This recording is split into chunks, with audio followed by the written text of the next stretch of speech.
জীবনে কিছু শেখা অত্যন্ত গুরুত্বপূর্ণ। এবার কি কি শিখতে হবে সেই সব শেখানোর জন্য অনেক শিক্ষক রয়েছেন, কিন্তু কি শিখবেন না আর কি করবেন না এটা আমাদের নিজের অভিজ্ঞতা দিয়ে শিখতে হয়।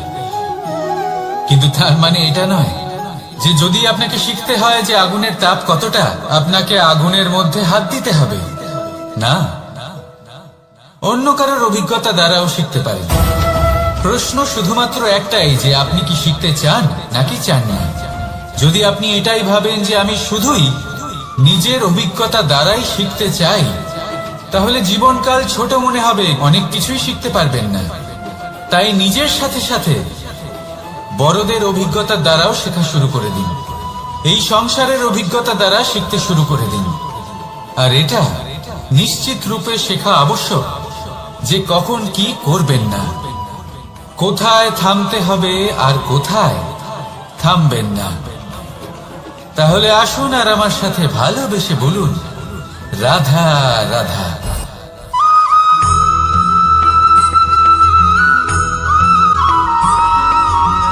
এই সংসারে সব থেকে বেশি কোমল বস্তু হলো রেশম। এই রেশম এতটাই কোমল হয় যে এর পুরো একটা থান শুধুমাত্র একটা হাতে ধরা সম্ভব। কখনো ভেবে দেখেছেন এই রেশম কিভাবে হয়? একটি কীট তার লালার দ্বারা উৎপন্ন হয়। এই কীট সেই রেশমকে পাক দিতে থাকে, পাক দিতেই থাকে আর আস্তে আস্তে তার মধ্যেই জড়িয়ে পড়ে। শেষে ওর এই সুন্দর অমূল্য সৃষ্টি রেশমের এই সুতো তার নির্মাণ কার্য পূর্ণ হয়, কিন্তু তাতেই ও নিজে বন্দী হয়ে যায়। নিজেরই মায়াজালের এই বন্দী গৃহে নিজেই ফেঁসে যায়। এবার এই সুতোকে ব্যবহারযোগ্য করে তোলার জন্য এই কীটগুলিকে এই কবচের সাথেই ফুটন্ত জলে ফেলে দেওয়া হয়। এই সংসারে যদি আমাদের স্বপ্ন এই সংসারের দুঃখ হরণ করার জন্য, এই সংসারে সুখ বিতরণ করার জন্য হয়, তবেই আমাদের প্রগতি সম্ভব। যদি আমাদের এই স্বপ্ন শুধুই আমাদের এবং আমাদের স্বার্থ সিদ্ধির জন্য হয়, তাহলে এই স্বপ্ন আমাদের অন্ধ করে দেবে, আমাদের অন্ধকারের পথে নিয়ে যাবে, আর আমরাও সেই কীটের মতো হয়ে যাব। নিজেদেরই মায়াজালে আমরা নিজেই ফেঁসে যাব, আর শেষে আমরা যদি কিছু লাভ করি তা হবে একাকিত্ব, অন্ধকারময় মৃত্যু। তাই স্বপ্ন অবশ্যই দেখুন, কিন্তু এমন ভাবে স্বপ্ন দেখবেন না যে তার এই বন্দিগৃহে আপনি নিজেই ফেঁসে গেলেন। স্বপ্ন দেখুন পরোপকারে।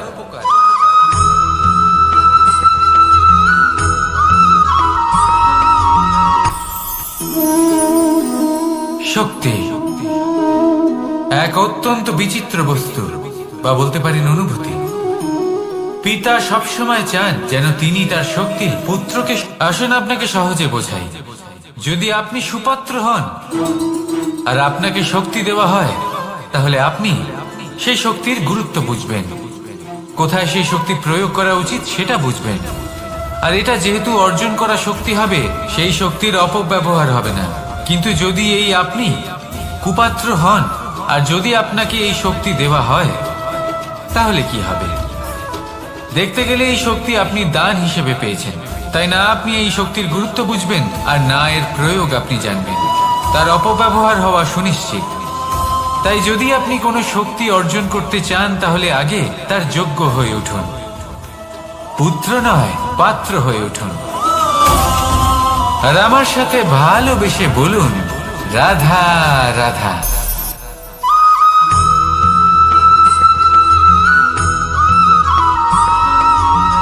এই সংসারে প্রত্যেক মানুষ এটাই চান যে তিনি যেন ধনবান হন, আর্থিক অবস্থা তার ভালো থাকে, ওনার বাড়িতে লক্ষ্মীর আগমন হয়। কিন্তু সেটা হবে কি করে, সেটাই হলো প্রশ্ন। কেউ বলেন যে যদি পরিশ্রম করো তাহলে ধন অর্জন সম্ভব, কেউ বলেন যে যদি বিদ্যা লাভ হয় তবেই ধন অর্জন সম্ভব, কেউ বলেন যে যদি বলশালী হও তবেই সম্পন্ন থাকবে। ভালো কথা, যদি তাই হয়ে থাকে, তবে দিনমজুর সারা দিন পরিশ্রম করেন, তিনি কেন ধনী হন না? অনেকজন বিদ্বান মানুষ আছেন এই সংসারে, তারা কেন ধনবান হন না? অনেক সংখ্যক বলশালী ব্যক্তি আছেন, তাদের কাছে ধন নেই কেন? তাদের কেন ধনের অভাব হয়? আবার এমনও কিছু মানুষ আছেন যারা পরিশ্রম করেন, তারা দিনমজুর, কিন্তু তারা ধন অর্জন করতে পারেন। কিছু বিদ্বান ব্যক্তি আছেন যাদের কাছে অধিক মাত্রায় ধন রয়েছে। কয়েকজন বলশালী ব্যক্তি রয়েছেন যাদের কাছে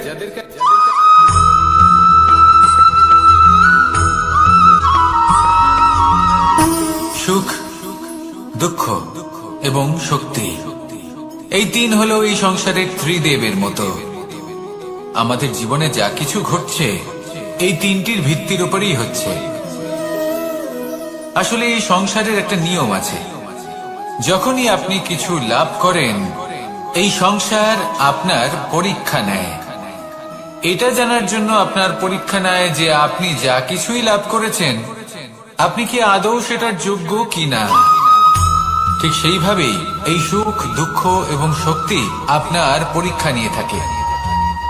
যখন সুখ আসে তখন সে আপনার পরীক্ষা নেয় যে আপনার মধ্যে অহংবোধ জাগ্রত হয়নি তো। যদি অহংবোধ চলে আসে তাহলে সুখ সেখানেই সঙ্গ ত্যাগ করে। দুঃখ আপনার ধৈর্যের পরীক্ষা নিতে থাকে, আর যদি আপনার মধ্যে ধৈর্য না থাকে তাহলে এটা আপনাকে আরো বেশি দুঃখের গভীর অন্ধকারে ঠেলে দেবে। সেখানে শক্তি পরীক্ষা নেয় আপনার বিনম্রতার। যদি আপনি বিনম্র না হন তাহলে হয় এই শক্তি আপনার সঙ্গ ত্যাগ করবে, নয় এই শক্তি বিনম্রতার অভাবে আপনার পতনের কারণ হতে পারে। এই সংসারে যে কোনো ব্যক্তি যিনি এই পরীক্ষায় উত্তীর্ণ হয়ে থাকেন এই জীবনে তিনি সাফল্য লাভ করেন। আসুন আমার সাথে ভালোবেসে বলুন, রাধা রাধা।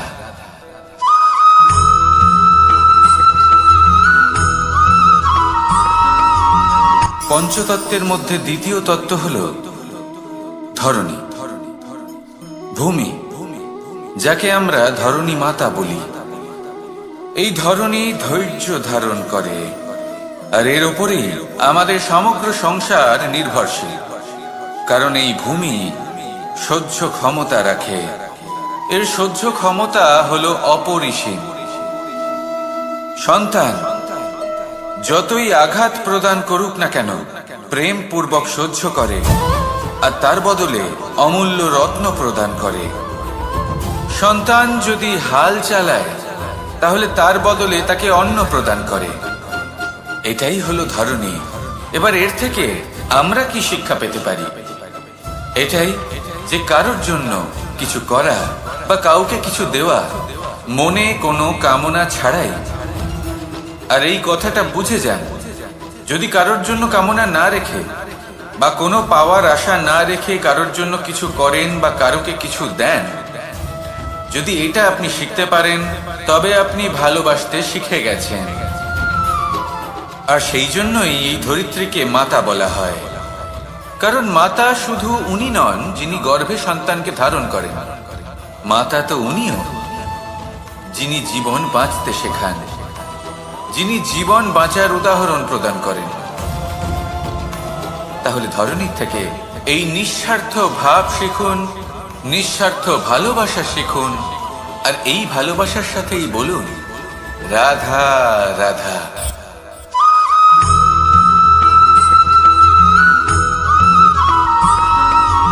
মানুষ জন্মগ্রহণ করে, তার সাথে ভয়েরও জন্ম হয়। ছোটবেলা থেকেই আমাদের মনে কোনো না কোনো প্রকারের ভয় থেকেই যায়। কেউ এই বিষয়ে ভয় পায় যে তার কোনো বস্তু তার থেকে দূরে চলে যাবে, কেউ এই বিষয়ে ভয় পায় যে আমি নিজেকে হারিয়ে ফেলব, কেউ এই ভেবে ভয় পায় যে আমার প্রিয়জনেরা তারা যেন আমার থেকে দূরে না চলে যায়, কেউ এই ভেবে ভয় পায় যে আমরা যেন পথ না হারিয়ে ফেলি, আদি ইত্যাদি। কিন্তু সত্যি কথা বলতে ভেবে দেখুন এই ভয় বাস্তবে কি? শুধুই একটা মনস্থিতি, আর কিছুই নয়। যা কিছু আপনি জীবনে পেয়েছেন তা একদিন আপনাকে হারাতে হবে। এই জীবন হলো আপনারই, কিন্তু তাও একদিন সমাপ্ত হবে। তাই ভয় পেয়ে কি লাভ? এই ভয় শুধু আপনাকে জীবন যাপন করা থেকে বাধা দিচ্ছে, আর কিচ্ছু নয়। পথ হারিয়ে ফেললেই বুঝতে পারবেন যে নতুন পথ কিভাবে বানাতে হয়। কিছু মানুষকে জীবন থেকে হারালে তবেই আপনি বুঝবেন যে আপনার আপনজনকে। এই ভয়ের কারণে ভীত হয়ে থাকবেন না। এই তারা নক্ষত্র অন্ধকারের অভাবে গুরুত্ব হারায়। শিবকেও মহাদেব হওয়ার জন্য বিষ পান করতে হয়েছিল। প্রত্যেক পরিস্থিতি, প্রত্যেক সাফল্য আপনার পরীক্ষা নেবে, তাতে উত্তীর্ণ হওয়া হলো আপনার কর্ম। যখনই আপনি ভয় পাবেন বা সংকটের সম্মুখীন হবেন, তখন সাহসের সাথে তার সম্মুখীন হন। মনে রাখবেন, যে সম্মুখীন হতে জানে সাফল্য তার সাথে সবসময় থাকে। আসুন আর আমার সাথে ভালোবেসে বলুন, রাধা রাধা।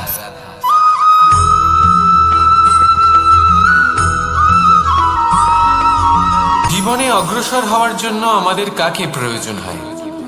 মাতা পিতা, বন্ধু, প্রেম, সাহায্য, অর্থ, পরিশ্রম, আশা। ভিন্ন ভিন্ন মানুষ ভিন্ন ভিন্ন বিকল্প চয়ন করে। যদি আমি আপনাকে বলি, তাহলে জয় আর পরাজয়ের মন্ত্র দুটো শব্দের উপর নির্ভর করে, মেনে নেওয়া আর দৃঢ় হওয়া। যদি মেনে নেন তাহলে হেরে যাবেন, যদি দৃঢ় হন তাহলে নিশ্চিত রূপে জয়ী হবেন। যদি কখনো আপনি ক্লান্ত হয়ে ওঠেন, আপনি দুঃখী হন, পুরোপুরি ভেঙে পড়েছেন, তখন মেনে নেবেন না যে আপনি ভেঙে পড়েছেন, নয়তো হেরে যাবেন। তখন উল্টে স্থির করবেন যে যাই হয়ে যাক না কেন, আমি জয়ী হবই। আর আপনি দেখবেন যে জয় নিশ্চিত রূপে আপনার কাছেই আসবে। তাহলে এই কথা মনে রাখবেন আর আমার সাথে ভালোবেসে বলবেন, রাধা রাধা।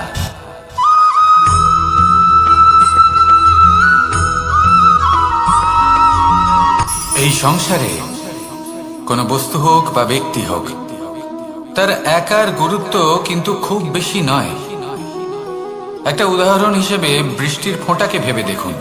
যদি একটি বৃষ্টির ফোঁটা হয় তাহলে তার খুব বেশি গুরুত্ব থাকে না, কিন্তু যখন সহস্র বৃষ্টির ফোঁটা মেঘের মধ্যে দিয়ে ঝরে পড়ে, তখন সেটা বর্ষার রূপ ধারণ করে। সেই বর্ষা যা এই প্রকৃতিকে শান্ত করে। সেইভাবেই পাথরের ছোট টুকরো, তার খুব বেশি গুরুত্ব থাকে না, কিন্তু যখন অসংখ্য পাথরের টুকরো একত্রিত হয় তখন তা পর্বতের আকার ধারণ করে।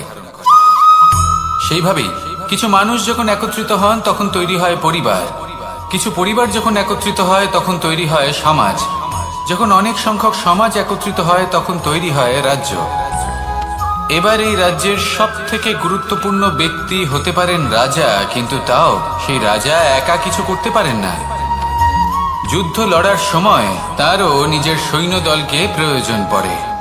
কিন্তু এই সংসারে এমন একজন ব্যক্তি আছেন যিনি একাই সব কাজ করতে থাকেন, এবং সেই ব্যক্তি হলেন মা।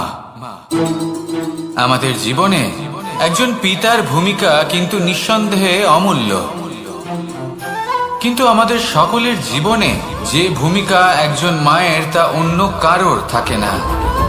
একজন মা একাই সন্তানকে বড় করতে পারেন, সংস্কারী করে তুলতে পারেন, তার জন্য পরিশ্রম করেন। আর এত কিছু কাজ করার পরেও তার কাজের জন্য তিনি প্রশংসা অবশ্য পান না। উল্টে যদি সেই সন্তান অনুচিত পথে চালিত হয়, অনুচিত কর্ম করে, তখন সেই মাকেই অপবাদের পাত্র হয়ে উঠতে হয়।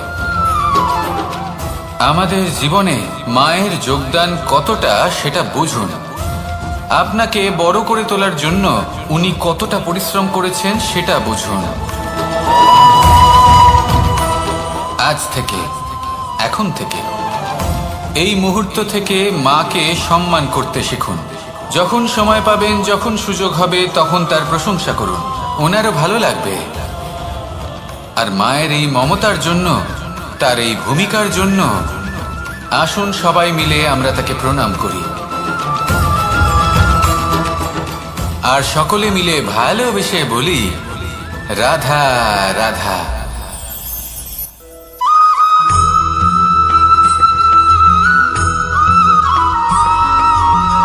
এই সংসারের সব থেকে গুরুত্বপূর্ণ তত্ত্ব কোনটা? প্রথম হলো সময়। জন্ম থেকে মৃত্যু পর্যন্ত এই যে সময়, এটাই তো হলো জীবন। দ্বিতীয় হলো জীবন, যাতে আমরা সময়ের সদ্ব্যবহার করি, শ্রেষ্ঠ থেকে শ্রেষ্ঠতর কাজ করার চেষ্টা করি, বহু বছরের এই পরম্পরা, এই সংস্কৃতিকে এগিয়ে নিয়ে যাওয়ার চেষ্টা করি, এই সংসারে আমরা অংশগ্রহণ করতে চেষ্টা করি। তৃতীয় হলো ধন, সেই ধন যা প্রত্যেক ব্যক্তি অর্জন করতে চেষ্টা করেন।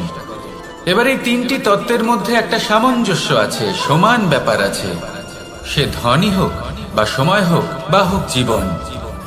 আর সেই সমান ব্যাপার হলো যে যদি আপনি এটা গণনা করতে থাকেন তাহলে তা কমতে থাকে, যদি আপনি এটা ব্যবহার করেন তাহলে তা বাড়তে থাকে। একে সংগঠিত করে রাখতে চেষ্টা করলে এ হাত থেকে ফসকে যায়, কিন্তু যদি আপনি একে সামলে রাখতে শিখে যান তাহলে এমন কাজ করবেন যাতে সংসারের সাথে সাথে পরবর্তী প্রজন্ম লাভবান হবে। যদি কিছু শিখতে চান তাহলে সামলাতে শিখুন, গণনা করা বা সংগঠিত করা নয়। আসুন আর আমার সাথে ভালোবেসে বলুন, রাধা রাধা।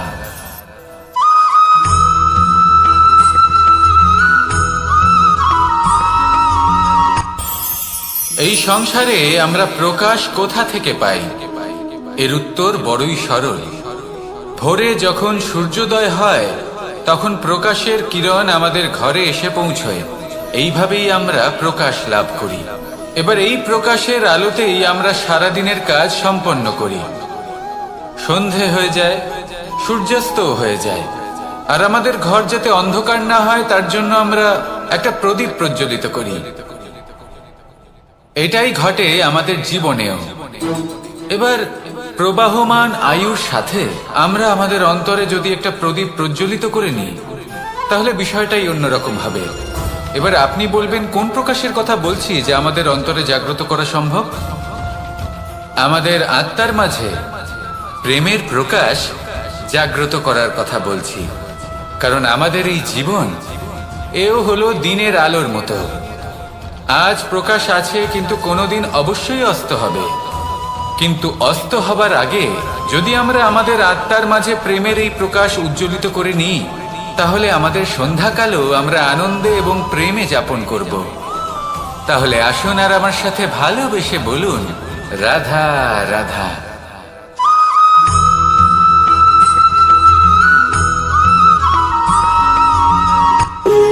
যখন মানুষের মৃত্যু হয় তখন কি হয়? অনেক সংখ্যক মানুষ শোক পালন করতে চলে আসেন। যে ব্যক্তি মৃত্যু লাভ করেছেন তার অনেক বস্তু থাকে যেগুলো তার প্রিয়, যেগুলো তিনি ব্যবহার করেছেন। তার শয্যা, তার বস্ত্র, তার আভূষণ সবকিছু তার থেকে বিচ্ছিন্ন করা হয় এবং খালি হাতে তাকে শ্মশানের উদ্দেশ্যে রওনা করা হয়। আমি আপনাকে এই প্রশ্ন করতে চাই, আপনি এই সংসারে কি অর্জন করেছেন? ধন সম্পত্তি, বস্ত্র, আভূষণ, এই সব কিছু যে আপনি অর্জন করেছেন আপনার মৃত্যুর পরে তা আপনার থেকে দূর হয়ে যাবে। এর উত্তর হলো একটাই, আপনার কর্ম। শুধু সেটাই আছে যা একান্ত আপনার, আর শুধু সেটাই এই সংসার থেকে চলে যাওয়ার পরেও সংসারেই জীবিত থাকবে। যদি আপনি দুষ্কর্ম করেন তাহলে এই সংসার আপনাকে একটি অনুচিত উদাহরণ হিসেবে মনে রাখবে যে এই ব্যক্তি খুব পাপী ছিল, অনুচিত কর্ম করতেন। যে পথে তিনি চলেছেন সেই পথে কারোর চলা উচিত নয়। সেখানেই যদি আপনি সৎকর্ম করেন তাহলে সংসার চিরকাল এটাই বলবে যে খুব ভালো মানুষ ছিলেন, সবাইকে ভালোবাসতেন, সবাইকে সাহায্য করতেন, আমার খুব প্রিয় মানুষ ছিলেন। এটাই হলো শ্রেষ্ঠ কর্ম। সেই জন্য জীবনে শুধুমাত্র ধন সম্পত্তি আভূষণ এই সব অর্জন করতে গিয়ে নিজের মনোনিবেশ করবেন না। শ্রেষ্ঠ কর্ম করুন। সংসার থেকে চলে যাওয়ার পরেও এই কর্মই এই সংসারে আপনাকে জীবিত রাখবে। আসুন আমার সাথে ভালোবেসে বলুন, রাধা রাধা।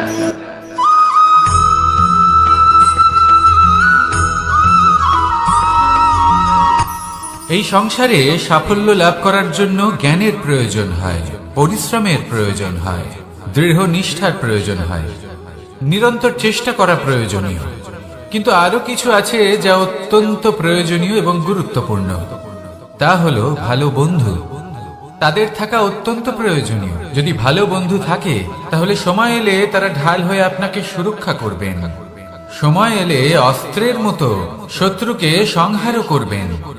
যদি তিনি জ্ঞানী হন, তাদের মধ্যে সদ্গুণ থাকে, তাহলে এই সব গুণ আপনার মধ্যেও প্রবেশ করবে। তাহলে সাফল্যের জন্য ভালো বন্ধু পাওয়া অত্যন্ত প্রয়োজনীয়। কিন্তু শুধু বন্ধু কেন, ভালো শত্রুও থাকা প্রয়োজনীয়। এবার আপনি ভাববেন, আমি কি বললাম? যদি আপনার জীবনেও ভালো অর্থাৎ শক্তিশালী শত্রু থাকে, তাহলে আপনিও শক্তিশালী হতে থাকবেন। এই শত্রু আপনাকে প্রেরিত করবে আরো বেশি শক্তিশালী হয়ে ওঠার। কখনো কোনো হরিণকে দেখুন, তীব্র গতিতে দৌড়তে থাকে। কেন তীব্র গতিতে দৌড়য়? এই কারণে নয় যে কোথাও তার জন্য মধুর ঘাস অপেক্ষা করে রয়েছে, না। সে এই কারণে তীব্র গতিতে দৌড়য় কারণ সেটা না করলে তার পেছনে একটি সিংহ আছে যে ওকে নিজের ভোজন করে ফেলবে। তাই জীবনে বিপদ, সংকট, এই সবকিছুও হলো অত্যন্ত গুরুত্বপূর্ণ। তার সম্মুখীন হতে শিখুন আর আমার সাথে ভালোবেসে বলুন, রাধা রাধা।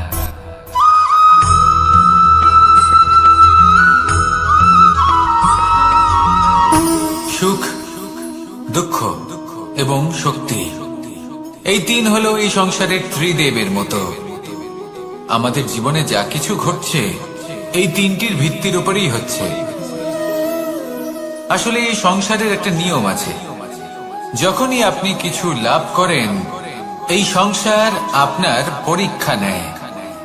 এটা জানার জন্য আপনার পরীক্ষা নেয় যে আপনি যা কিছুই লাভ করেছেন, আপনি কি আদৌ সেটার যোগ্য কিনা। ঠিক সেইভাবেই এই সুখ, দুঃখ এবং শক্তি আপনার পরীক্ষা নিয়ে থাকে। যখন সুখ আসে তখন সে আপনার পরীক্ষা নেয় যে আপনার মধ্যে অহংবোধ জাগ্রত হয়নি তো। যদি অহংবোধ চলে আসে তাহলে সুখ সেখানেই সঙ্গ ত্যাগ করে। দুঃখ আপনার ধৈর্যের পরীক্ষা নিতে থাকে। আর যদি আপনার মধ্যে ধৈর্য না থাকে তাহলে এটা আপনাকে আরো বেশি দুঃখের গভীর অন্ধকারে ঠেলে দেবে। সেখানে শক্তি পরীক্ষা নেয় আপনার বিনম্রতার। যদি আপনি বিনম্র না হন তাহলে হয় এই শক্তি আপনার সঙ্গ ত্যাগ করবে, নয় এই শক্তি বিনম্রতার অভাবে আপনার পতনের কারণ হতে পারে। এই সংসারে যে কোনো ব্যক্তি যিনি এই পরীক্ষায় উত্তীর্ণ হয়ে থাকেন, এই জীবনে তিনি সাফল্য লাভ করেন। আসুন আমার সাথে ভালোবেসে বলুন, রাধা রাধা।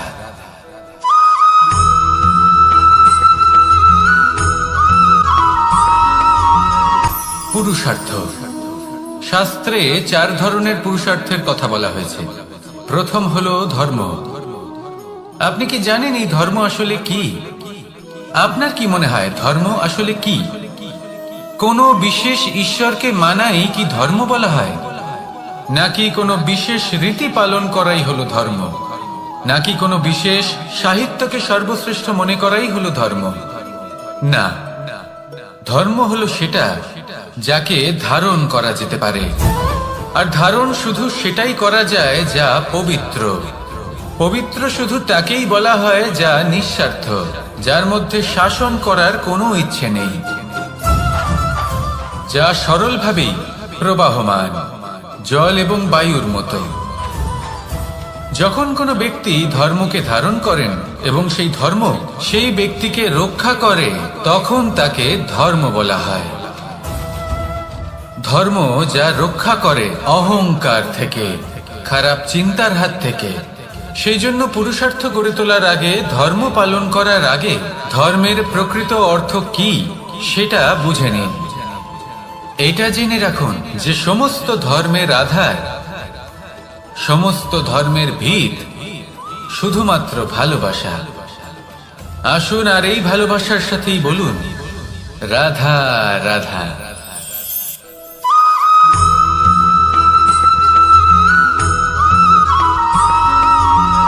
এই সংসারে সব থেকে বেশি কোমল বস্তু হলো রেশম। এই রেশম এতটাই কোমল হয় যে এর পুরো একটা থান শুধুমাত্র একটা হাতে ধরা সম্ভব। কখনো ভেবে দেখেছেন এই রেশম কিভাবে হয়? একটি কীট তার লালার দ্বারা উৎপন্ন হয়। এই কীট সেই রেশমকে পাক দিতে থাকে, পাক দিতেই থাকে আর আস্তে আস্তে তার মধ্যেই জড়িয়ে পড়ে। শেষে ওর এই সুন্দর অমূল্য সৃষ্টি রেশমের এই সুতো তার নির্মাণ কার্য পূর্ণ হয়, কিন্তু তাতেই ও নিজে বন্দী হয়ে যায়। নিজেরই মায়াজালের এই বন্দী গৃহে নিজেই ফেঁসে যায়। এবার এই সুতোকে ব্যবহারযোগ্য করে তোলার জন্য এই কীটগুলিকে এই কবচের সাথেই ফুটন্ত জলে ফেলে দেওয়া হয়। এই সংসারে যদি আমাদের স্বপ্ন এই সংসারের দুঃখ হরণ করার জন্য, এই সংসারে সুখ বিতরণ করার জন্য হয়, তবেই আমাদের প্রগতি সম্ভব। যদি আমাদের এই স্বপ্ন শুধুই আমাদের এবং আমাদের স্বার্থ সিদ্ধির জন্য হয়, তাহলে এই স্বপ্ন আমাদের অন্ধ করে দেবে, আমাদের অন্ধকারের পথে নিয়ে যাবে, আর আমরাও সেই কীটের মতো হয়ে যাব। নিজেদেরই মায়াজালে আমরা নিজেই ফেঁসে যাব, আর শেষে আমরা যদি কিছু লাভ করি তা হবে একাকিত্ব, অন্ধকারময় মৃত্যু। তাই স্বপ্ন অবশ্যই দেখুন, কিন্তু এমন ভাবে স্বপ্ন দেখবেন না যে তার এই বন্দিগৃহে আপনি নিজেই ফেঁসে গেলেন। স্বপ্ন দেখুন পরোপকারে।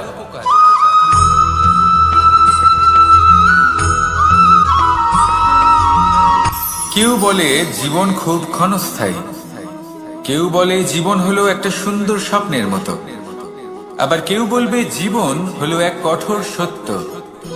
কিন্তু জীবন আসলে কি? জীবন হলো আপনারই প্রতিবিম্ব, একটা দর্পণ। অর্থাৎ আপনি জীবনকে সেইভাবেই পাবেন যেরকম আপনি নিজেকে প্রতিপন্ন করবেন। যদি আপনি দর্পণের দিকে তাকিয়ে হাসেন, তাহলে আপনি সামনে হাসি মুখী দেখতে পাবেন। এবার যদি আপনি গম্ভীর হয়ে থাকেন, তাহলে আপনি একজন রুষ্ট ব্যক্তি দেখতে পাবেন। শেষে সবথেকে বেশি গুরুত্বপূর্ণ হলো আপনার চেষ্টা। আপনাকে সবসময় চেষ্টা করতে হবে যাতে আপনি নিজেকে প্রসন্ন এবং ইতিবাচক মনোভাবে রাখেন। এটা হলো আপনারই উত্তরদায়িত্ব, তাকে পালন করুন।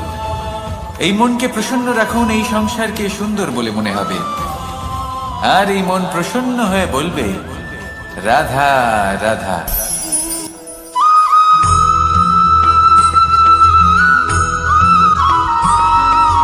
জীবনে যখন কোনো ব্যক্তি নিজের লক্ষ্য প্রাপ্তির জন্য নিরন্তর পরিশ্রম করতে থাকেন, চেষ্টা করতে থাকেন, তখন তিনি কষ্ট অনুভব করেন, কখনো শারীরিক কষ্ট, কখনো মানসিক কষ্ট। এবার উনি এটা ভাবতে থাকেন যে আমি কি উচিত করছি নাকি অনুচিত করছি। কারণ অন্যদিকে এমন একজন ব্যক্তিও আছেন যিনি একদমই পরিশ্রম চেষ্টা করছেন না। তিনি মদিরা পান করেন, বিলাসিতায় জীবন কাটান, অলস প্রকৃতির হয়ে ওঠেন, নিদ্রাতে বিলীন হয়ে থাকেন আর ভাবেন যে তিনি সুখ লাভ করছেন। কিন্তু এরকম কেন হয়? কারণ যখন আমরা সৎ পথে থাকি, উচিত পথে চলি, লক্ষ্য প্রাপ্ত করার জন্য চেষ্টা করতে থাকি, তখন আমাদের ভেতরে থাকা নেতিবাচক শক্তি এবং পাপ এই দেহকে ত্যাগ করে দেয়। আর এই অনুভূতিটাই আমাদের দুঃখের অনুভূতি দেয়, কষ্ট দেয়। এবার সেখানে যদি আমরা কুপথে চলি, অনুচিত পথে চলতে থাকি, তাহলে আমাদের ভেতরে থাকা পুণ্য এবং ধনাত্মক শক্তি আমাদের দেহ ত্যাগ করে দেয়। আর এই অনুভূতির কারণেই আমরা সুখ অনুভব করি। কিন্তু কখনো ভাববেন যে এই সুখ বেশি সময় পর্যন্ত থাকে না। সেই জন্য সবসময় মনে রাখবেন, যদি আপনি জানেন যে এটাই আপনার লক্ষ্য, এটাই উচিত পথ, শুভ পথ, তাতে নিরন্তরভাবে এগিয়ে যেতে চেষ্টা করতে থাকুন। এই কষ্ট আপনাকে সুখের পরাকাষ্ঠায় কখন পৌঁছে দেবে তা আপনি জানতেই পারবেন না। আসুন আমার সাথে ভালোবেসে বলুন রাধা রাধা।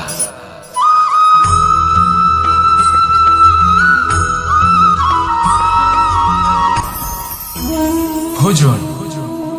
এবার ভোজন সংগ্রহ করার জন্য মানুষ কি না করেন।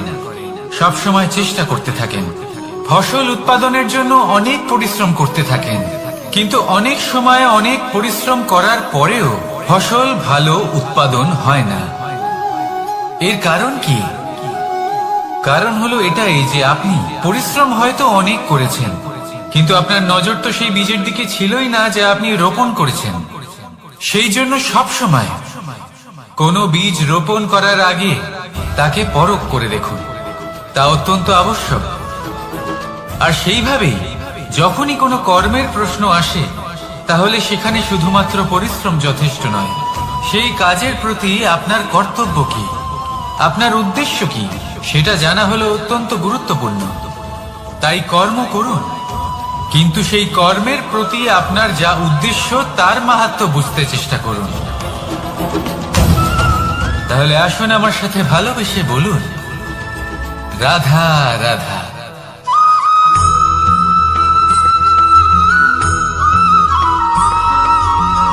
পিতা আর পুত্রের সম্পর্ক অত্যন্ত মধুর হয়ে থাকে। পিতা স্বপ্ন দেখেন, তাকে পূর্ণ করার সকল সম্ভাব্য চেষ্টা করেন, কিন্তু তাও অনেক সময় ওনার স্বপ্ন অপূর্ণ থেকে যায়। তখন পিতা ভাবেন যে স্বপ্ন উনি পূর্ণ করতে পারেননি, ওনার সন্তান তা অবশ্যই পূরণ করবে। যে স্থানে উনি কখনো পৌঁছতে পারেননি, সেই স্থানে ওনার পুত্র অবশ্যই পৌঁছবে। পিতা নিজের সন্তানের ভবিষ্যৎ নিয়ে সেই স্বপ্ন দেখেন, আর যখন সেই সন্তান সামনে এগোতে থাকে তখন তার দুঃখ হয় না, বরং গর্ব হয়। ওনার ভালো লাগে এটা দেখে যে ওনার সন্তান অনেক উন্নতি করছে।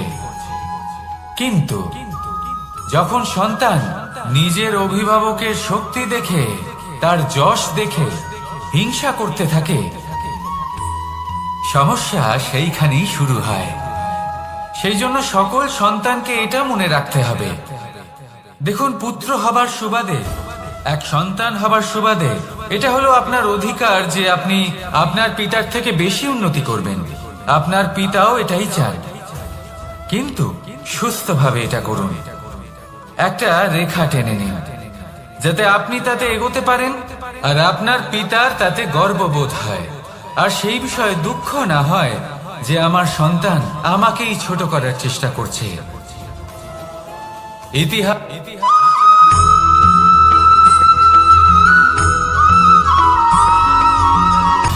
সময়, জীবন, কাল। দেখতে গেলে এই তিনটি শব্দ একটি শব্দেরই সমার্থক শব্দ মনে হয়, কিন্তু এই শব্দগুলির অর্থ কি সমান? কখনোই নয়। হ্যাঁ, এই সময় চলতে থাকে, জীবন চলতে থাকে, কালচক্র চলতে থাকে।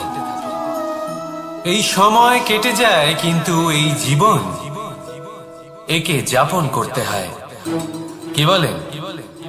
এই জীবনে কিছু করুন বা কিছু না করুন, জীবন এমনি কেটে যাবে, আপনি জানতেও পারবেন না। কিন্তু সেটা আমাদের উদ্দেশ্য নয়, একে যাপন করতে হবে। এই জীবনে প্রেরণা পেতে শিখুন, প্রেরণা দিতে শিখুন, আহ্বান গ্রহণ করতে শিখুন, আহ্বান জানাতে শিখুন, মহান কাজ করতে শিখুন, ধন্যাত্মক বোধ জাগিয়ে তুলুন। জীবন অতিবাহিত করার অর্থ কি তা আপনি শিখে যাবেন, কারণ সময় কেটে যায়, সমস্ত যুগ কেটে যায়, কিন্তু জীবনের রীতি জীবন কাটিয়ে দেওয়া নয়, জীবন যাপন করা। এই জীবন সম্পূর্ণরূপে অনুভব করতে হবে, নতুন পথ বানাতে হবে। এবারে যদি এই জীবন বাঁচার সময় একবার ভেবে দেখুন, যদি মনে প্রেম থাকে, সদ্ভাবনা থাকে, তাহলে কি হবে? এই জীবনকে বাঁচার অনুভূতিটাই অন্যরকম হয়ে যাবে, একটা আনন্দময় অনুভূতি লাভ করবেন। তাহলে এটাই করুন, আর আমার সাথে ভালোবেসে বলুন, রাধা রাধা।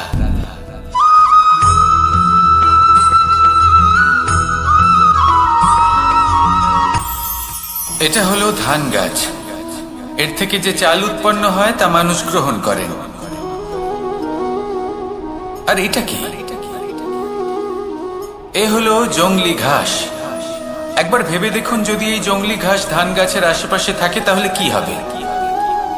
ধান উৎপন্ন হতে পারবে? তা উৎকৃষ্ট হতে পারবে? আমরা কি তা গ্রহণ করতে পারবো? কখনোই নয়। এই জংলি ঘাস ধানকে নষ্ট করে দেবে, কিন্তু নিজে জীবিত থাকবে। এটাই হলো আজকের শিক্ষা। এই সংসারে যদি আপনি নীতির পথে চলতে চান, উচিত কর্ম করতে চান, সংসারকে সেবা করতে চান, তাহলে জংলি ঘাসের মতো ব্যক্তিদের থেকে সবসময় দূরে থাকতে হবে। সেই ব্যক্তি যারা দুর্নীতি এবং মিথ্যা দ্বারা পরিপূর্ণ, যাদের ব্যবহার অশুভ, যাদের অনেক অশুভ গুণ রয়েছে, তারা সঠিক নয়। সেই সকল ব্যক্তি যাদের চরিত্র অত্যন্ত দুষ্ট হয়, তারা হয় শুভ চরিত্রের ব্যক্তিকে একদম নষ্ট করে দেয়, নয় নিজের মতো বানিয়ে তোলে। তাই যদি আপনি নীতির পথে চলতে চান, এই সংসারের জন্য শুভ কর্ম করতে চান, তাহলে সেই সঙ্গ লাভ করুন যে সঙ্গ জ্ঞানে পরিপূর্ণ, যাদের মধ্যে অনেক গুণ আছে, যাদের থেকে প্রতিদিন কিছু শিখতে পারবেন। এমন ব্যক্তির সাথে জীবন অতিবাহিত করুন, দুরাচারীদের থেকে দূরে থাকুন। তবেই এই মন প্রসন্ন হয়ে বলবে, রাধা রাধা।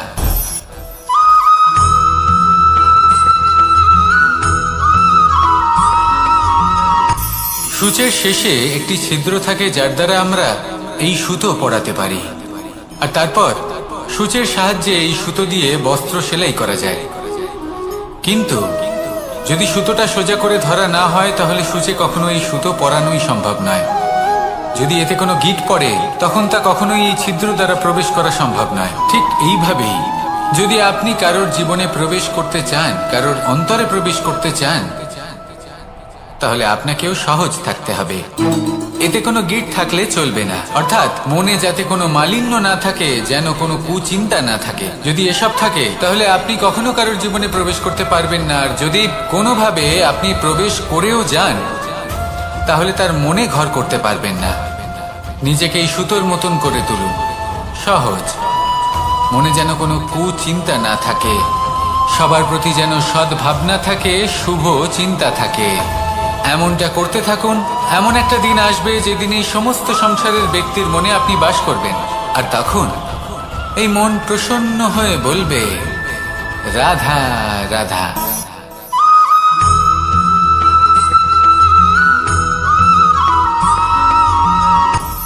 আপনি কখনো পর্বতের শিখরে উঠেছেন? আপনি দেখতে পাবেন পর্বতের পদতলে প্রচুর সুন্দর ফুল রয়েছে, সবুজ বনানী রয়েছে। যত আপনি ওপরে উঠতে থাকবেন, তত ফুল কমতে থাকবে, সবুজ বনানী কমতে থাকবে। আরো কিছুটা ওপরে উঠলে কাঁটা জাতীয় গাছ দেখতে পাবেন, শুকনো গাছ দেখতে পাবেন। আরো যদি ওপরে ওঠেন, তাহলে পাষাণ দেখতে পাবেন। আরো ওপরে উঠলে হিমখণ্ড দেখতে পাবেন। এই যে পর্বত, তা মনুষ্য জীবনের সব থেকে উত্তম উদাহরণ। মানুষ যখন সাফল্যের শিখরে পৌঁছতে চান, মহানুভবতার শিখরে পৌঁছতে চান, পথে যত আস্তে আস্তে উপরে উঠতে থাকেন, ততই ভৌতিক বস্তু তার থেকে বিচ্ছিন্ন হতে থাকে। যদি তিনি সেই ভৌতিক বস্তুগুলি ত্যাগ না করতে পারেন, তাহলে কখনোই সেই স্থানে পৌঁছতে পারবেন না। আর মানুষ যদি উচিত ত্যাগ করতে পারেন, পথে অগ্রসর হতে থাকেন, এগোতে থাকেন, তাহলে একদিন না একদিন তিনি মহানুভবতার, জ্ঞানের, সাফল্যের হিমের স্বাদ অবশ্যই লাভ করবেন। মনে রাখবেন, মানব জীবনে ত্যাগ হলো অত্যন্ত গুরুত্বপূর্ণ অংশ। আসুন আমার সাথে ভালোবেসে বলুন, রাধা রাধা।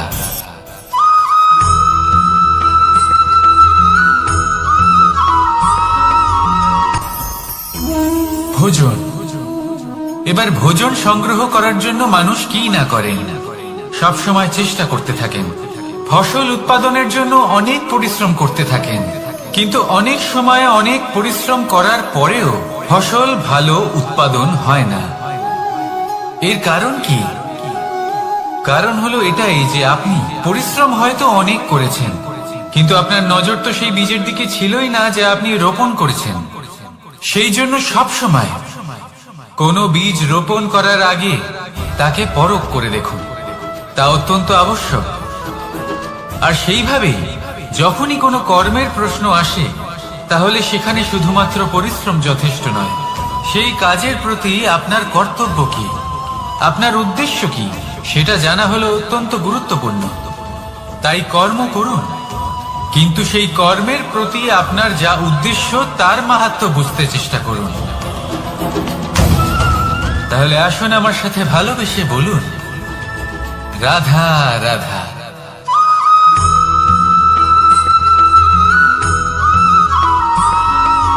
বসন্ত ঋতু, এই সময় মন আনন্দে ভরে থাকে। এমন মনে হয় যেন আমরা আকাশে বিচরণ করতে চলে যাই, কিন্তু সেটা তো সম্ভব নয়। সেই জন্য হয়তো আমরা ঘুড়ি ওড়াই, এই ঘুড়িকে নিজেদের প্রতিরূপ মনে করে। এবার অনেক মানুষ আছেন যারা ঘুড়ি ওড়ান, কিন্তু এই কর্মের সারমর্ম কি সেটা কজন বুঝতে পারেন? আপনি এটা মনে করুন যে আপনি হলেন সেই ঘুড়ি, আর এই সুতো যিনি ধরে রয়েছেন তিনি হলেন পরমাত্মা। আর এই সুতো যেখান থেকে শুরু হয় সেই লাটাই হলো আমাদের কর্মচক্র। এবার আপনি নিজেই অনুমান করুন যে এই উড়ান কার ওপর নির্ভরশীল, পরমাত্মার ওপর আর আপনার কর্মের ওপর। যদি পরমাত্মা আপনার হাত ধরে থাকেন, আপনার সাথে থাকেন, যদি আপনি শুভ কর্ম করতে থাকেন, আপনি এই আকাশে উড়তে থাকবেন। কিন্তু কোথাও কোথাও যদি পরমাত্মার সাথে এই বন্ধন ছিন্ন হয়, আপনার কর্মচক্র খারাপ হয়ে যায় বা থেমে যায়, তাহলে আপনার এই ঘুড়ি কেটে যাবে আর দূরে কোনো গাছের ডালে গিয়ে আটকে যাবে। তাই শুধুমাত্র ঘুড়ি ওড়াবেন না, তার থেকে শিখুন, পরমাত্মার সাহচর্যে থাকুন, সবসময় শুভ কর্ম করতে থাকুন আর সবসময় এই আকাশে উড়তে থাকুন। আসুন আর আমার সাথে ভালোবেসে বলুন, রাধা।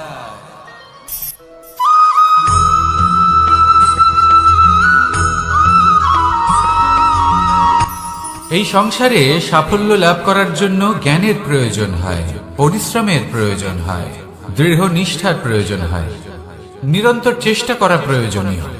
কিন্তু আরো কিছু আছে যা অত্যন্ত প্রয়োজনীয় এবং গুরুত্বপূর্ণ। তা হলো ভালো বন্ধু। তাদের থাকা অত্যন্ত প্রয়োজনীয়। যদি ভালো বন্ধু থাকে তাহলে সময় এলে তারা ঢাল হয়ে আপনাকে সুরক্ষা করবেন। সময় এলে অস্ত্রের মতো শত্রুকে সংহারও করবেন। যদি তিনি জ্ঞানী হন, তাদের মধ্যে সদ্গুণ থাকে, তাহলে এই সব গুণ আপনার মধ্যেও প্রবেশ করবে। তাহলে সাফল্যের জন্য ভালো বন্ধু পাওয়া অত্যন্ত প্রয়োজনীয়। কিন্তু শুধু বন্ধু কেন, ভালো শত্রুও থাকা প্রয়োজনীয়। এবার আপনি ভাবেন, আমি কি বললাম? যদি আপনার জীবনেও ভালো অর্থাৎ শক্তিশালী শত্রু থাকে, তাহলে আপনিও শক্তিশালী হতে থাকবেন। এই শত্রু আপনাকে প্রেরিত করবে আরো বেশি শক্তিশালী হয়ে ওঠার। কখনো কোনো হরিণকে দেখুন, তীব্র গতিতে দৌড়তে থাকে। কেন তীব্র গতিতে দৌড়য়? এই কারণে নয় যে কোথাও তার জন্য মধুর ঘাস অপেক্ষা করে রয়েছে, না। সে এই কারণে তীব্র গতিতে দৌড়য় কারণ সেটা না করলে তার পেছনে একটি সিংহ আছে যে ওকে নিজের ভোজন করে ফেলবে। তাই জীবনে বিপদ, সংকট, এই সবকিছুও হলো অত্যন্ত গুরুত্বপূর্ণ। তার সম্মুখীন হতে শিখুন আর আমার সাথে ভালোবেসে বলুন, রাধা রাধা।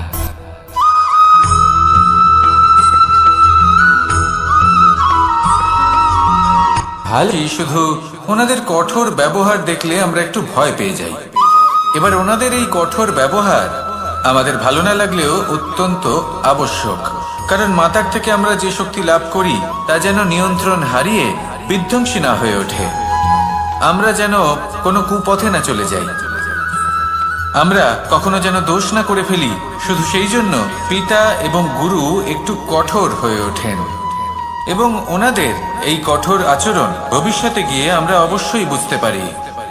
জীবনে কিছু বছর আমরা এগিয়ে যাই আর তারপর আমরা বুঝতে পারি যে বাবা এবং গুরু আমাদের যথেষ্ট ভালোবাসতেন, কিন্তু ওনাদের ভালোবাসার বহিঃপ্রকাশ আলাদা। প্রয়োজনীয় হলো এটা দেখার, এটা বোঝার যে শুরু থেকে আমাদের প্রতি ওনাদের আচরণ কেমন ছিল। ওনাদের কঠোর হওয়ার পেছনে ওনাদের ভালোবাসাটা বোঝার চেষ্টা করুন, ওনাদের চিন্তাটা বোঝার চেষ্টা করুন। ওনাদের পথপ্রদর্শনের আড়ালে আপনার ভবিষ্যতের জন্য যে পরিকল্পনা ওনারা করেছেন সেটা বোঝার চেষ্টা করুন। তখন আপনারা বুঝতে পারবেন ওনাদের ভালোবাসাকে। আপনার মনের মধ্যে আপনা থেকেই ওনাদের প্রতি সম্মান জেগে উঠবে। নিজের পিতা এবং নিজের গুরু এই দুজনের প্রতি কৃতজ্ঞতা প্রকাশ করুন আর আমার সাথে ভালোবেসে বলুন, রাধা রাধা।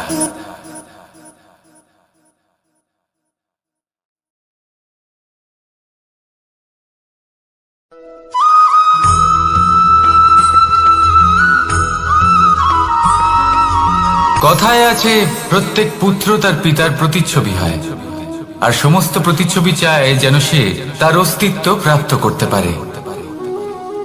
পুত্র চায় সে যেন তার পিতার মতো হয়, বা কখনো কখনো তার থেকেও শ্রেষ্ঠ হয়। সেটা কোনো অনুচিত ব্যাপার নয়। অনুচিত তখন হয় যখন পুত্র নিজের পিতার মতো হবার স্বপ্ন পূরণ করতে গিয়ে বা তার থেকেও শ্রেষ্ঠ হওয়ার স্বপ্ন পূরণে অনুচিত পথের আশ্রয় নেয়। কারণ তারপরে সে তার পিতার গুণগুলি আত্মসাৎ করতে চায় না। সে শুধুই এটা চায় যে সংসারের চোখে যেন আমি শ্রেষ্ঠ প্রমাণিত হই। এটা অনুচিত। সংসারে এমন অনেক মানুষ আছেন যারা এই কারণে শ্রেষ্ঠ হওয়ার চেষ্টা করেন যাতে তার পরিবারের তার পিতার সম্মান বৃদ্ধি পায়। এমনও মানুষ থাকেন, আর এটাই হলো পার্থক্য উদ্দেশ্যের।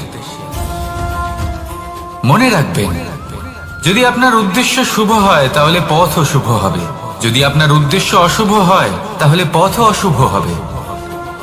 তাহলে নিজের পিতার মতো হবার চেষ্টা অবশ্যই করুন, তার থেকেও শ্রেষ্ঠ হওয়ার চেষ্টা অবশ্যই করুন, কিন্তু মনে রাখবেন আপনার সংকল্প আর আপনার উদ্দেশ্য এই দুই শুভ হওয়া উচিত। তাহলে আসুন আর আমার সাথে ভালোবেসে বলুন, রাধা রাধা।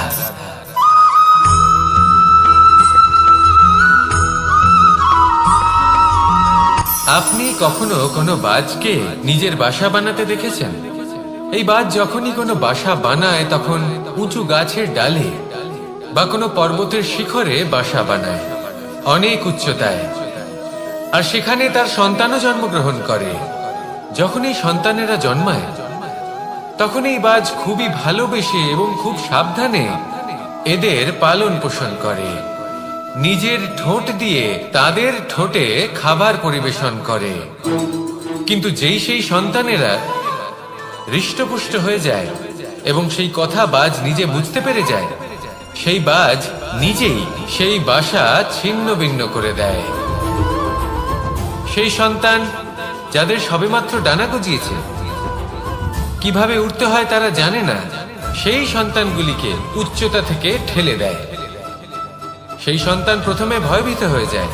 তারা সামনে মৃত্যুকে দেখতে পেয়ে ভয়ের কারণে তাদের ডানা ঝাপটাতে থাকে, আর সেই প্রক্রিয়াতেই সেই সন্তানগুলি উড়তে শুরু করে দেয়। এবার এই ঘটনায় আমরা কি শিক্ষা পেতে পারি? এটাই, যদি আপনি মাতা পিতা হন তাহলে নিজের সন্তানকে অবশ্যই স্নেহ করুন, কিন্তু তাদেরকে নিজের আঁচলের তলায় বেঁধে রাখবেন না। যদি আপনি চান আপনার সন্তান জীবনে উন্নতি করুক, তাহলে নিজের মুঠো থেকে তাদের স্বতন্ত্র করে দিন, এই সংসারে সংঘর্ষ করতে দিন। সেই সন্তান নিজেই বুঝতে পারবে যে জন্মের সময় পাওয়া ডানা কি করে ব্যবহার করতে হয়। আর আপনার চোখের সামনে আপনার সন্তান এই আকাশে উড়তে থাকবে। তাহলে আসুন আমার সাথে ভালোবেসে বলুন, রাধা রাধা।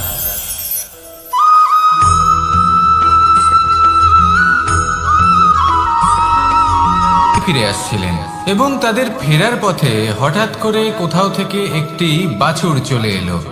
এই দুই বোন ভয়ভীত হয়ে গেলেন, আর তাদের হাত থেকে সেই আটা পড়ে গেল, মাটিতে মিশে গেল। এবার এই পুরো ঘটনাক্রমে যদি কারোর বিন্দুমাত্র লাভ হয়ে থাকে, বিন্দুমাত্র আনন্দ পেয়ে থাকে, তাহলে সে কে? সেই ছোট বোন, যিনি মাঝে মাঝেই গমের দানা তুলছিলেন এবং খাচ্ছিলেন। কিছুটা হলেও উনি আনন্দ লাভ করেছিলেন। এবার এরকমই হলো আমাদের জীবনে ভক্তি এবং ভালোবাসা সংক্রান্ত বিষয়। মানুষ নিজের জীবনের দৈনিক কাজে এতটাই ব্যস্ত হয়ে পড়েন প্রত্যেকদিন শুধু কাজ কাজ কাজ কাজ করতে থাকেন, আর তাতে ভক্তি এবং ভালোবাসার জন্য সময় বার করতেই পারেন না। দেখুন, জীবনে ভক্তি আর প্রেমের এই যে ছোট ছোট মুহূর্ত আছে, এগুলো যদি আপনি যাপন করতে পারেন তাহলে তাতেই আপনি তৃপ্তি লাভ করবেন। বাকি সবই আপনার ব্যর্থ বলেই মনে হবে। জীবনে যখনই আপনি কোনো কাজ করবেন, ঈশ্বরের প্রতি সমর্পিত হয়ে সেই কাজ করুন। আর যখনই সময় পাবেন, তাহলে সেই সময় নিজের আপনজনদের দিন। যাদের আপনি ভালোবাসেন তাদের প্রতি যত্নবান হন, তাদের শুভাকাঙ্ক্ষী হন। এই প্রেম আর ভক্তির ছোট ছোট মুহূর্তগুলো আপনার জীবনকে চরিতার্থ করে তুলবে। আসুন আমার সাথে ভালোবেসে বলুন, রাধা রাধা।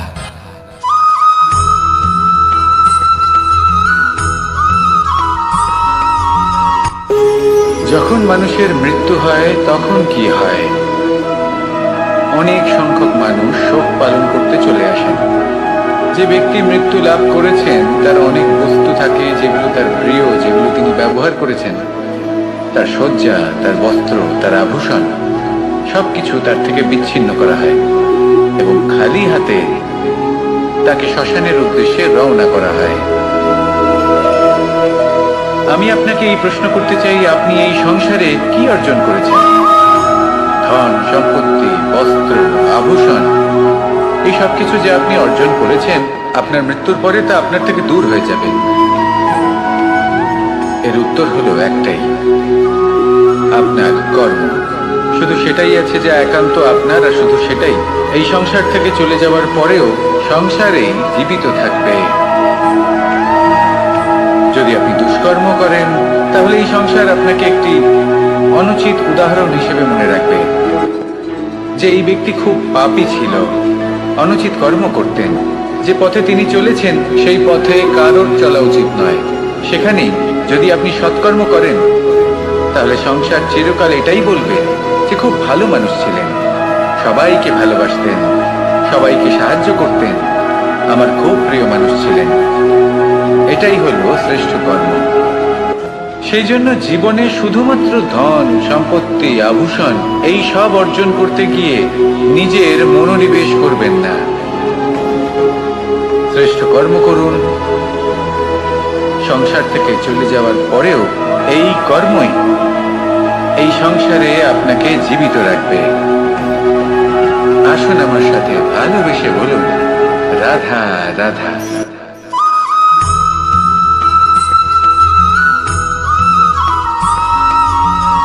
পুরুষার্থ।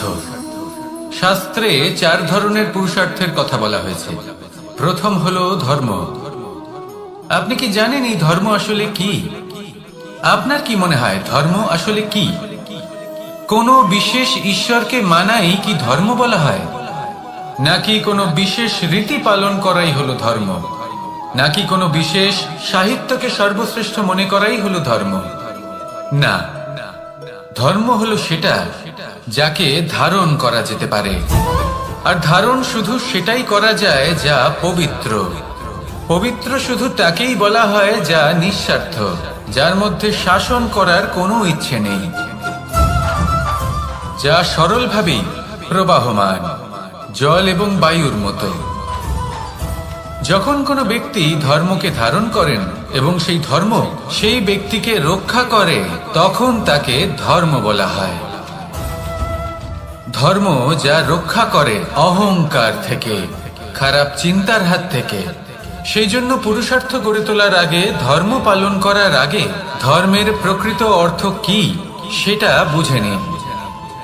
এটা জেনে রাখুন যে সমস্ত ধর্মের আধার, সমস্ত ধর্মের ভিত শুধুমাত্র ভালোবাসা। আসুন আর এই ভালোবাসার সাথেই বলুন, রাধা রাধা।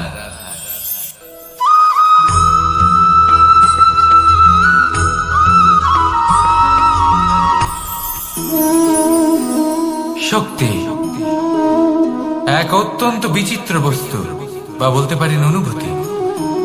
পিতা সবসময় চান যেন তিনি তার শক্তির পুত্রকে। আসুন আপনাকে সহজে বোঝাই। যদি আপনি সুপাত্র হন আর আপনাকে শক্তি দেওয়া হয়, তাহলে আপনি সেই শক্তির গুরুত্ব বুঝবেন, কোথায় সেই শক্তি প্রয়োগ করা উচিত সেটা বুঝবেন। আর এটা যেহেতু অর্জন করা শক্তি হবে, সেই শক্তির অপব্যবহার হবে না। কিন্তু যদি এই আপনি কুপাত্র হন আর যদি আপনাকে এই শক্তি দেওয়া হয়, তাহলে কি হবে? দেখতে গেলে এই শক্তি আপনি দান হিসেবে পেয়েছেন, তাই না আপনি এই শক্তির গুরুত্ব বুঝবেন আর না এর প্রয়োগ আপনি জানবেন। তার অপব্যবহার হওয়া সুনিশ্চিত। তাই যদি আপনি কোনো শক্তি অর্জন করতে চান, তাহলে আগে তার যোগ্য হয়ে উঠুন। পুত্র নয়, পাত্র হয়ে উঠুন। আর আমার সাথে ভালোবেসে বলুন, রাধা রাধা।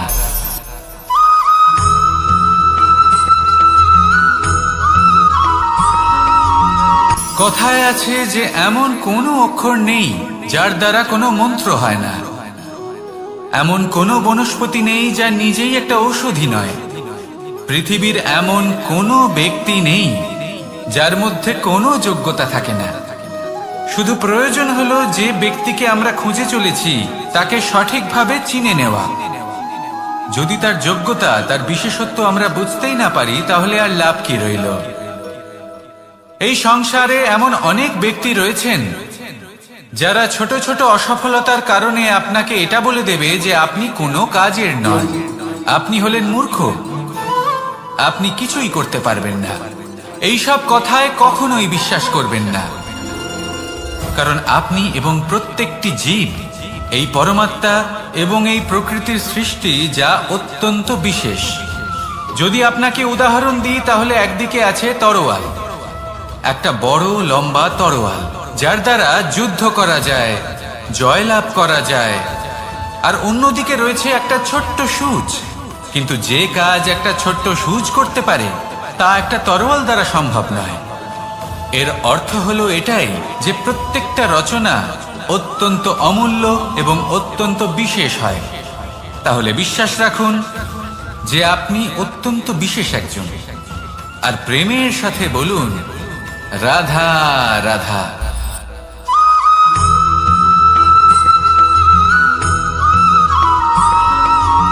মানুষের একটি সমস্যা আছে যে মানুষ সাফল্যকে মাপতে থাকেন, লক্ষ্যপ্রাপ্তিকে মাপতে থাকেন এবং তার তুলনা করতে থাকেন যে ও এত কিছু পেল আর আমি পেলাম না,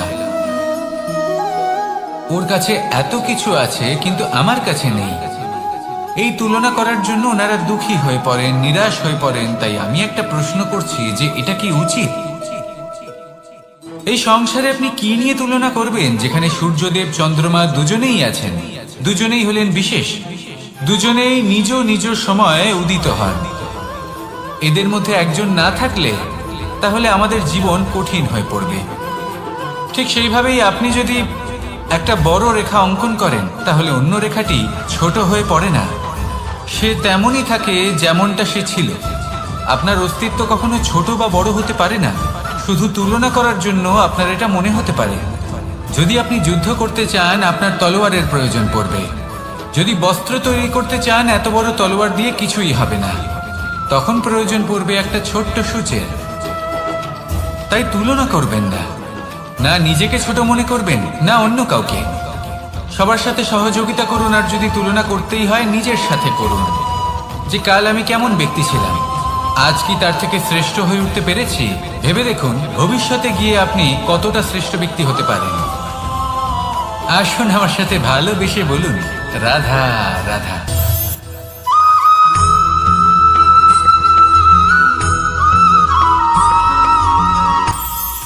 এটা হলো ধান গাছ।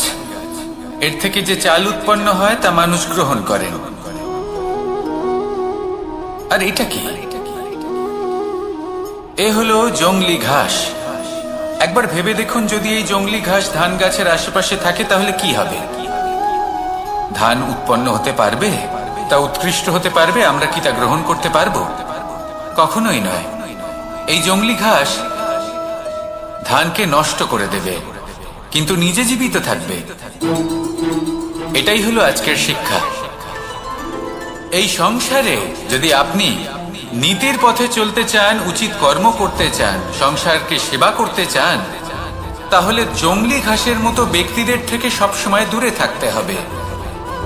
সেই ব্যক্তি যারা দুর্নীতি এবং মিথ্যা দ্বারা পরিপূর্ণ, যাদের ব্যবহার অশুভ, যাদের অনেক অশুভ গুণ রয়েছে, তারা সঠিক নয়। সেই সকল ব্যক্তি যাদের চরিত্র অত্যন্ত দুষ্ট হয়, তারা হয় শুভ চরিত্রের ব্যক্তিকে একদম নষ্ট করে দেয়, নয় নিজের মতো বানিয়ে তোলে। তাই যদি আপনি নীতির পথে চলতে চান, এই সংসারের জন্য শুভ কর্ম করতে চান, তাহলে সেই সঙ্গ লাভ করুন যে সঙ্গ জ্ঞানে পরিপূর্ণ, যাদের মধ্যে অনেক গুণ আছে, যাদের থেকে প্রতিদিন কিছু শিখতে পারবেন। এমন ব্যক্তির সাথে জীবন অতিবাহিত করুন, দুরাচারীদের থেকে দূরে থাকুন। তবেই এই মন প্রসন্ন হয়ে বলবে, রাধা রাধা।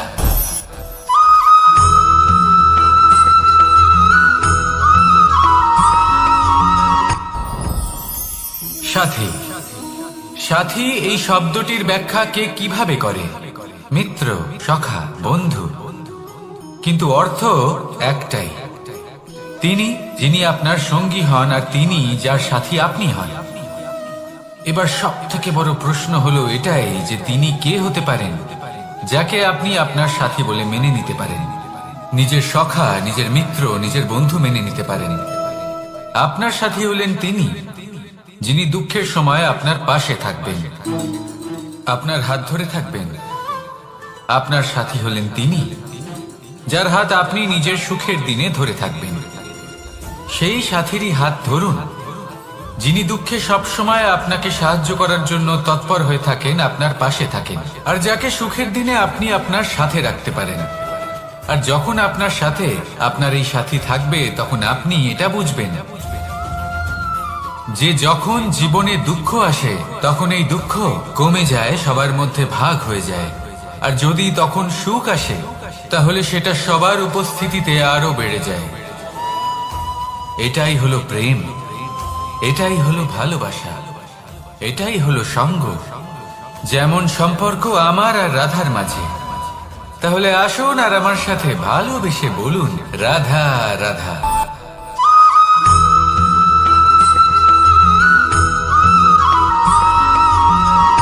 কথায় আছে, অন্ধকারে প্রদীপ প্রজ্বলিত করলে চতুর্দিক আলোকিত হয়। কিন্তু যদি এই প্রদীপ আমি সূর্যের আলোর সম্মুখে সকালবেলায় প্রজ্বলিত করে রেখে দিই, তাহলে কি হবে? আপনি বলবেন যে এটা করে তো কোনো লাভই হলো না। সূর্যের প্রকাশের সামনে এই প্রদীপ আসলে কিছুই নয়। এবার এই চিন্তা ভাবনা প্রত্যেক দিন করতে হবে, আর একটা অমূল্য শিক্ষা পেতে হবে। মনে করুন যে আপনি মহাপুরুষের সামনে বসে আছেন, কোনো মহাজ্ঞানীর সামনে। তাহলে সেই ব্যক্তির সামনে নিজের জ্ঞানের প্রদীপ প্রজ্বলিত করবেন না, নীরব থাকুন, আর সেই ব্যক্তির সূর্যের প্রকাশের মতো জ্ঞান প্রাপ্ত করুন। যতটা পারবেন জ্ঞান লাভ করুন। যদি এমন কোনো সময়, এমন কোনো স্থানে আপনি আছেন যেখানে চতুর্দিক অন্ধকার, কারোর কাছেই জ্ঞান নেই, সেখানে নিজের জ্ঞানের প্রদীপ প্রজ্বলিত করুন। এমন করলে দুদিক থেকেই আপনার লাভ হবে। আপনার জ্ঞান প্রাপ্তিও হবে, আর জ্ঞানের সঠিক প্রয়োগও করতে পারবেন। আর এই মন প্রসন্ন হয়ে বলবে, রাধা রাধা।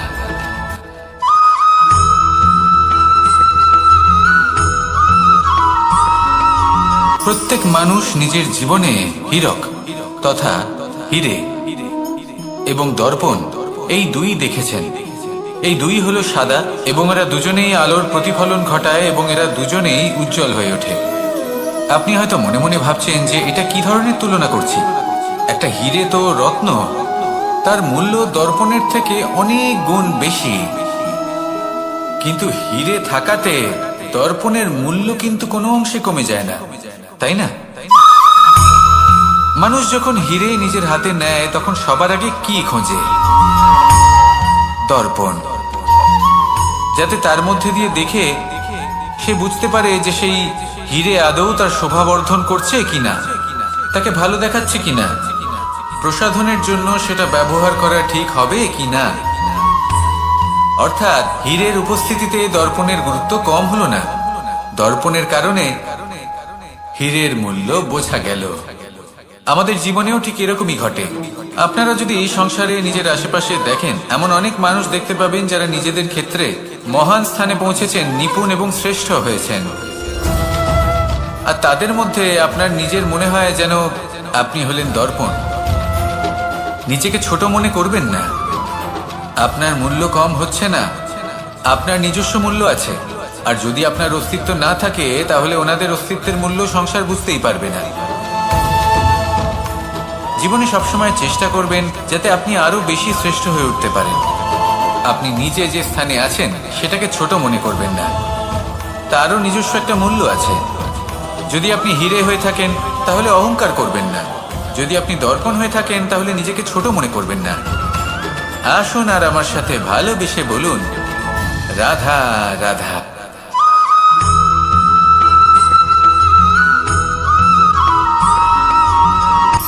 শক্তি শক্তি অর্জন করা এতটা কঠিন নয় যতটা শক্তি লাভ করার পরে সেই শক্তি সামলানো কঠিন হয়।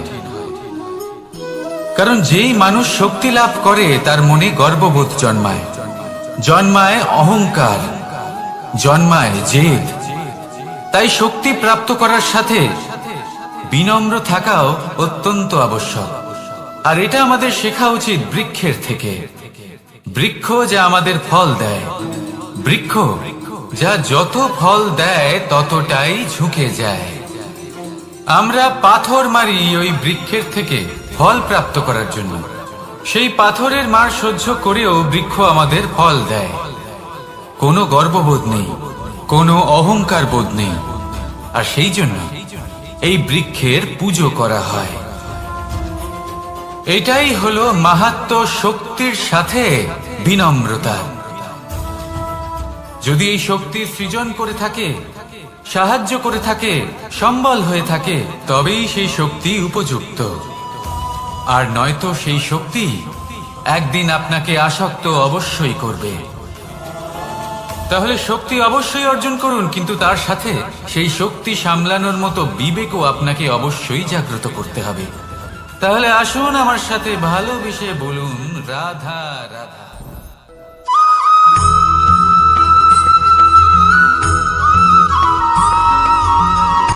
কথায় আছে, অন্ধকারে প্রদীপ প্রজ্বলিত করলে চতুর্দিক আলোকিত হয়। কিন্তু যদি এই প্রদীপ আমি সূর্যের আলোর সম্মুখে সকালবেলায় প্রজ্বলিত করে রেখে দিই, তাহলে কি হবে? আপনি বলবেন যে এটা করে তো কোনো লাভই হলো না। সূর্যের প্রকাশের সামনে এই প্রদীপ আসলে কিছুই নয়। এবার এই চিন্তা ভাবনা প্রত্যেক দিন করতে হবে, আর একটা অমূল্য শিক্ষা পেতে হবে। মনে করুন যে আপনি মহাপুরুষের সামনে বসে আছেন, কোনো মহাজ্ঞানীর সামনে। তাহলে সেই ব্যক্তির সামনে নিজের জ্ঞানের প্রদীপ প্রজ্বলিত করবেন না, নীরব থাকুন। আর সেই ব্যক্তির সূর্যের প্রকাশের মতো জ্ঞান প্রাপ্ত করুন। যতটা পারবেন জ্ঞান লাভ করুন। যদি এমন কোনো সময়, এমন কোনো স্থানে আপনি আছেন যেখানে চতুর্দিক অন্ধকার, কারোর কাছেই জ্ঞান নেই, সেখানে নিজের জ্ঞানের প্রদীপ প্রজ্বলিত করুন। এমন করলে দুদিক থেকেই আপনার লাভ হবে। আপনার জ্ঞান প্রাপ্তিও হবে, আর জ্ঞানের সঠিক প্রয়োগও করতে পারবেন। আর এই মন প্রসন্ন হয়ে বলবে, রাধা রাধা।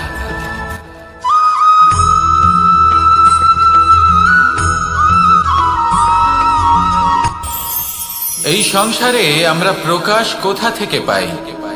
এর উত্তর বড়ই সরল। ভোরে যখন সূর্যোদয় হয় তখন প্রকাশের কিরণ আমাদের ঘরে এসে পৌঁছয়। এইভাবেই আমরা প্রকাশ লাভ করি। এবার এই প্রকাশের আলোতেই আমরা সারাদিনের কাজ সম্পন্ন করি। সন্ধে হয়ে যায়, সূর্যাস্ত হয়ে যায়। আর আমাদের ঘর যাতে অন্ধকার না হয় তার জন্য আমরা একটা প্রদীপ প্রজ্বলিত করি। এটাই ঘটে আমাদের জীবনেও। এবার প্রবাহমান আয়ুর সাথে আমরা আমাদের অন্তরে যদি একটা প্রদীপ প্রজ্বলিত করে নিই, তাহলে বিষয়টাই অন্যরকম হবে। এবার আপনি বলবেন, কোন প্রকাশের কথা বলছি যা আমাদের অন্তরে জাগ্রত করা সম্ভব? আমাদের আত্মার মাঝে প্রেমের প্রকাশ জাগ্রত করার কথা বলছি। কারণ আমাদের এই জীবন, এও হলো দিনের আলোর মতো। আজ প্রকাশ আছে, কিন্তু কোনোদিন অবশ্যই অস্ত হবে। কিন্তু অস্ত হবার আগে যদি আমরা আমাদের আত্মার মাঝে প্রেমের এই প্রকাশ উজ্জ্বলিত করে নিই, তাহলে আমাদের সন্ধ্যাকালও আমরা আনন্দে এবং প্রেমে যাপন করব। তাহলে আসুন আর আমার সাথে ভালোবেসে বলুন, রাধা রাধা।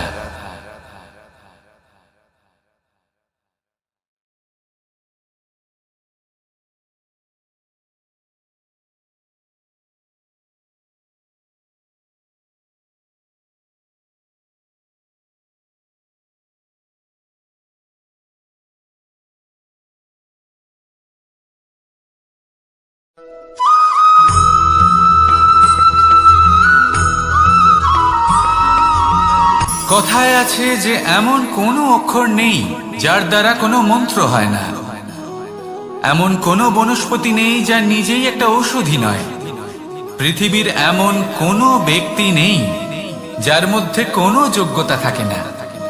শুধু প্রয়োজন হলো যে ব্যক্তিকে আমরা খুঁজে চলেছি তাকে সঠিকভাবে চিনে নেওয়া। যদি তার যোগ্যতা, তার বিশেষত্ব আমরা বুঝতেই না পারি, তাহলে আর লাভ কি রইল? এই সংসারে এমন অনেক ব্যক্তি রয়েছেন যারা ছোট ছোট অসফলতার কারণে আপনাকে এটা বলে দেবে যে আপনি কোনো কাজের নন, আপনি হলেন মূর্খ, আপনি কিছুই করতে পারবেন না। এই সব কথায় কখনোই বিশ্বাস করবেন না, কারণ আপনি এবং প্রত্যেকটি জীব এই পরমাত্মা এবং এই প্রকৃতির সৃষ্টি, যা অত্যন্ত বিশেষ। যদি আপনাকে উদাহরণ দিই, তাহলে একদিকে আছে তরোয়াল, একটা বড় লম্বা তরোয়াল যার দ্বারা যুদ্ধ করা যায়, জয়লাভ করা যায়। আর অন্যদিকে রয়েছে একটা ছোট্ট সূচ, কিন্তু যে কাজ একটা ছোট্ট সূচ করতে পারে তা একটা তরোয়াল দ্বারা সম্ভব নয়। এর অর্থ হলো এটাই যে প্রত্যেকটা রচনা অত্যন্ত অমূল্য এবং অত্যন্ত বিশেষ হয়। তাহলে বিশ্বাস রাখুন যে আপনি অত্যন্ত বিশেষ একজন, আর প্রেমের সাথে বলুন, রাধা রাধা।